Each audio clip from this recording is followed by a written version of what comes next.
akhir-akhir ini ada isu-isu tentang penetapan nasab berdasarkan hasil DNA. Ada yang dengan hasil DNA menetapkan kalau nasabnya itu adalah sayyid. Ada juga dengan alasan DNA orang lain dianggap bukan sayyid atau bukan habib. Nah, sebenarnya seperti ini benar apa enggak di dalam kacamata syariah? Karena saya perhatikan orang-orang yang membicarakan DNA itu tidak memandang hukum aplikasi DNA di dalam konteks ilmu fikih atau syariah Islamiyah. Karenanya pada edisi kali ini kita akan membahas, bolehkah menafikan nasab habib atau mengaku dirinya sebagai sayyid berdasarkan hasil DNA. Ini yang akan kita bicarakan. Nah, ternyata masalah ini telah dibahas dan menjadi keputusan Majelis Al-Majma' Al-Fiqhi Al-Islami, Dewan Kongres Fikih Islam yang pusatnya di Saudi Arabia. Anggotanya terdiri dari para ulama fuqaha ahli fikih dari berbagai negara Islam di dunia. Nah, ini yang akan kita bicarakan. Ini ada pembahasan tentang DNA, al-basmah al-wirasiyah wa majalatul istifadati minha.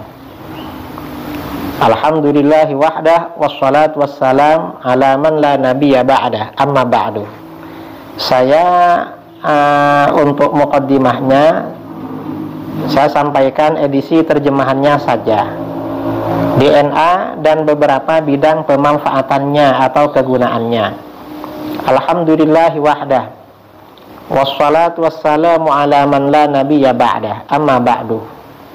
Dewan Kongres Fikih Islam pada periode ke-16 yang diadakan di Mekah Al-Mukarramah pada masa antara 21 sampai 26 Syawal tahun 1422 Hijriah atau bertepatan tanggal 4 sampai 10 Januari tahun 2002 Masehi.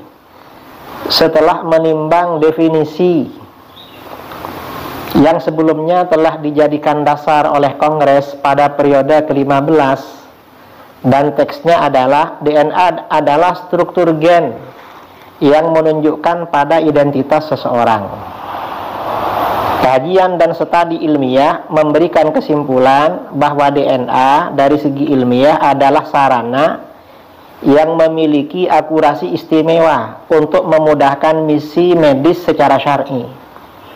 Dan DNA dapat diambil dari sel apapun dalam tubuh manusia, seperti darah, ludah, sperma, kencing atau lainnya. Nah, kemudian di sini dijelaskan, dan setelah menelaah isi laporan tim yang ditugaskan oleh Kongres pada periode ke-15 dari hasil studi lapangan yang signifikan tentang DNA dan menelaah kajian yang diajukan dalam topik tersebut dari para ulama fikih, para dokter dan para ahli, serta mendengarkan hasil diskusi seputar hal tersebut, maka memberikan penjelasan sebagai berikut. Ini penjelasannya ya, bahwa hasil DNA hampir bersifat definitif atau pasti dalam menetapkan dan menafikan hubungan anak dengan orang tua, dan dalam menyandarkan materi dari sperma, darah dan atau ludah yang ditemukan dalam lokasi peristiwa kepada pemiliknya. DNA jauh lebih kuat daripada qiyafah tradisional, yaitu satu metode penetapan nasab berdasarkan keserupaan jasmani antara orang tua dan anak. Dan bahwa kesalahan dalam tes DNA itu bukan dari internal tes itu sendiri. Kesalahan justru terjadi dalam upaya manusia yang melakukan atau karena faktor polusi dan semacamnya. Ini DNA.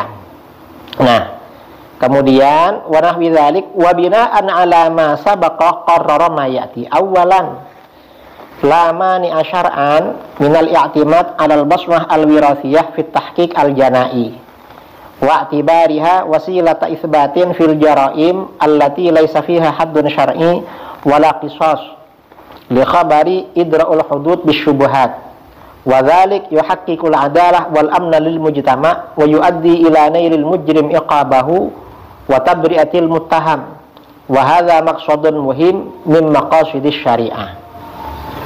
Dan berdasarkan demikian itu, maka Kongres Fikih Islam memutuskan berikut ini. Pertama, tidak ada larangan secara syar'i berpegangan dengan DNA dalam penyelidikan kejahatan dan menilainya sebagai sarana penetapan dalam kejahatan yang tidak mengandung hukum had secara syar'i. Jadi yang tidak mengandung hukum had seperti had zina, had pembunuhan atau apa. Dan hukum kisos ya, hukum had dan hukum kisos. Jadi selama kejahatan itu tidak ada hubungannya dengan hukum had secara syar'i atau kisos, maka DNA digunakan. Kalau berkaitan dengan ini maka tidak digunakan. Mengapa? Karena berdasarkan hadis, cegahlah hukum had dengan syubhat. Demikian itu, penggunaan DNA dalam hal tersebut dapat merealisasikan keadilan dan keamanan sosial dan membawa penjahat mendapatkan sanksinya serta membebaskan orang yang tertuduh. Ini adalah salah satu tujuan penting syariat Islam. Ini yang pertama. Kemudian yang kedua, thaniyan, anna isti'mal al-basmah al-wirathiyah fi majalin nasab la budda an yuhata bi muntahal hadzar wal hita as-sirriyah. Walidzalik la budda an tuqaddama an-nusus wal qawaid asy-syar'iyyah 'ala al-basmah al-wirathiyah. Kedua, penggunaan DNA dalam bidang nasab harus diliputi dengan kehati-hatian dan kerahasiaan tingkat tinggi. Artinya harus berhati-hati dan jangan main-main. Karena itu harus mendahulukan nas dan kaidah syar'i daripada hasil DNA. Jadi dalam penetapan nasab harus mengikuti nas dan kaidah syar'i daripada DNA. Artinya kalau misalnya seseorang melakukan DNA, kemudian kok ada kesamaan dengan orang lain dalam ada kemiripan misalnya, itu kalau menurut kaidah syar'i memang tidak ada hubungan keluarga, maka nggak bisa dikaitkan secara keluarga. Ini tes DNA. Jadi nggak boleh didahulukan daripada nas syar'i, nas dan kaidah syar'i. Harus mendahulukan nas dan kaidah syar'i daripada hasil DNA. Ini yang kedua. Yang ketiga, thalitsan, la yajuzu syar'an al-i'timad 'alal basmah al-wirathiyah fi nafyin nasab wa la yajuzu taqdimuha 'alal li'an. Ketiga, secara syar'i tidak boleh perpegangan dengan hasil DNA dalam menafikan nasab dan tidak boleh mendahulukan DNA daripada proses li'an. Artinya apa? Kalau ada orang atau suku misalnya secara syar'i memang nasabnya ke situ, lalu dites DNA ternyata hasil DNA-nya beda, maka tidak bisa dipakai DNA untuk menafikan nasab tersebut. Karenanya apa yang dilakukan oleh sebagian saudara-saudara kita sampai memaki-maki para habaib, para sadah ba'alwi, alasannya hasil tes DNA katanya mereka DNA-nya sama dengan DNA orang-orang Yahudi. Itu gak boleh seperti itu. Itu melanggar kaidah syarak. Jadi hasil DNA itu gak bisa dipakai dalam menafikan nasab. Dan tidak boleh mendahulukan DNA daripada proses li'an. Untuk menafikan nasab seseorang itu harus li'an, seperti yang diterangkan di dalam kitab fikih. Gak sembarangan tes DNA. Ini yang ketiga. Kemudian yang keempat, rabi'an, la yajuzu istikhdamul basmah al-wirathiyah biqasdi ta'akkud min sihhatil ansab ats-tsabitati syar'an. Wa yajibu 'alal jihatil mukhtassah man'uhu wa fardul 'uqubat az-zajirah li'anna fi dzalikal man'i himayatan li a'radin nas wa sanan li ansabihim. Keempat, tidak boleh menggunakan DNA dengan tujuan memastikan validitas nasab-nasab orang yang telah ditetapkan secara syar'i. Jadi untuk orang-orang yang nasabnya sudah dibenarkan secara syar'i, itu nggak boleh diuji kepastiannya dengan DNA, nggak boleh secara fikih, melanggar syariat. Pihak-pihak terkait, yaitu petugas keamanan negara syar'i, harus mencegahnya dan menetapkan sanksi preventif terhadap tindakan seperti itu. Mengapa? Karena dalam larangan itu akan melindungi harga diri manusia dan menjaga nasab mereka.